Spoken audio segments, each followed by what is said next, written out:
ഒരു മിനിറ്റിൽ 72 തവണയാണ് നമ്മുടെ ഹാർട്ട് ബീറ്റ് ചെയ്യുന്നത്.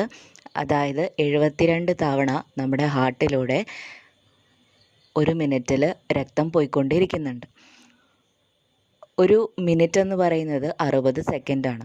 അപ്പോൾ അതുകൊണ്ട് നമുക്ക് ഒരു കാർഡിയാക് സൈക്കിളിന് എടുക്കുന്ന സമയം എന്ന് പറയുന്നത് എത്രയായിരിക്കും?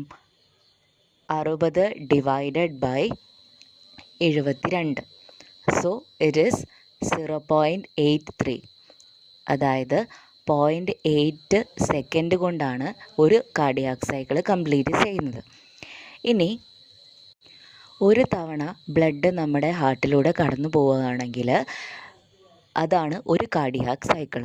ഒരു കാർഡിയാക് സൈക്കിൾ 0.8 സെക്കൻഡ്, അതായത് 0.8 സെക്കൻഡ് കൊണ്ട് കംപ്ലീറ്റ് ആവുമെന്ന് പറഞ്ഞു. ആ സമയത്ത് 70 ml ബ്ലഡാണ് നമ്മുടെ ഹാർട്ടിലൂടെ കടന്നു പോകുന്നത്. അതാണ് നമ്മുടെ സ്ട്രോക്ക് വോളിയം എന്ന് പറയുന്നത്.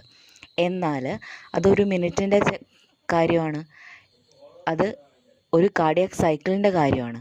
എന്നാൽ ഒരു മിനിറ്റിൻ്റെ കാര്യത്തിലേക്ക് നോക്കുകയാണെങ്കിൽ ഒരു മിനിറ്റ് എടുക്കുന്ന സമയത്ത് എന്താണ്, ഇതിനെ 72, അതായത് നമ്മുടെ ഹാർട്ട് ബീറ്റിന് കൊണ്ട് മൾട്ടിപ്ലൈ ചെയ്യണം. അതായത് നമ്മുടെ കാർഡിയാക് ഔട്ട്പുട്ട് 70നെ 72 ഹാർട്ട് ബീറ്റ് കൊണ്ട് മൾട്ടിപ്ലൈ ചെയ്താൽ കിട്ടുന്ന വാല്യൂ, അതാണ് കാർഡിയാക് ഔട്ട്പുട്ട്. കാർഡിയാക് ഔട്ട്പുട്ട് എന്ന് പറയുമ്പോൾ നമ്മുടെ ഹാർട്ടിലൂടെ ഒരു മിനിറ്റിൽ എത്ര രക്തം കടന്നു പോകുന്നു, അല്ലെങ്കിൽ വെൻട്രിക്കിളിൽ നിന്ന് എത്ര രക്തം പുറത്തേക്ക് വരുന്നു.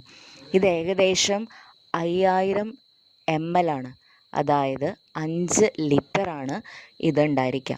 അപ്പോൾ നോർമലായിട്ടുള്ളൊരു പേഴ്സണ് 70 ml സ്ട്രോക്ക് വോളിയവും എന്നാൽ 5 ലിറ്റർ കാർഡിയാക് ഔട്ട്പുട്ടുമാണ് ഉണ്ടായിരിക്കുക.